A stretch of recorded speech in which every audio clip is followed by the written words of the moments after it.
suite du désengagement de l'opération Tchadima. Sur le chemin de retour, nous retrouvons aujourd'hui le capitaine Lion et son équipe sur l'axe Ougarou-Tanwalbougou, un axe de seulement 45 km mais parcouru en 3 heures. L'épreuve du jour, le pont Tapoa-Sapouté. Le bulldozer et la pelle hydraulique sont entrés en action pour assurer le désembourbement. Le périple du jour avec Draman Guinée.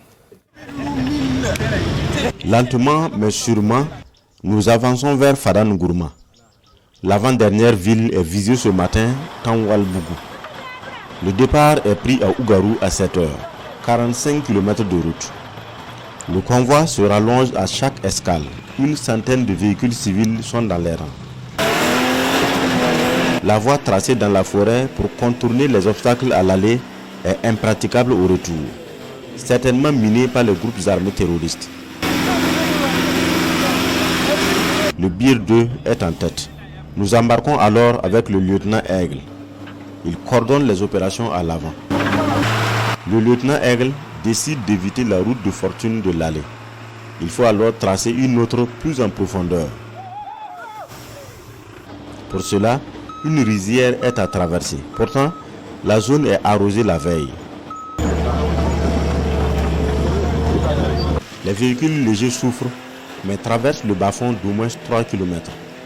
Les engins militaires sont beaucoup plus robustes, mais souvent en souffrance. Celui-là est stoppé net dans la boue, les roues presque avalées. Impossible d'avancer. C'est le tour des camions civils. La benne qui apporte de l'agrégat est elle-même embourbée. À tour de rôle, les véhicules en souffrance ont le soutien du bulldozer et de la pelle hydraulique. Le franchissement de la rizière, un véritable parcours du combattant. Ce véhicule ghanéen est bloqué ici à l'allée. Mais les soldats s'étaient rassurés qu'il n'y reste que du matériel non utilitaire pour l'ennemi. Des blocs moteurs, de la ferraille de moulin à mine et des sachets plastiques. Après la déviation, l'allure s'améliore.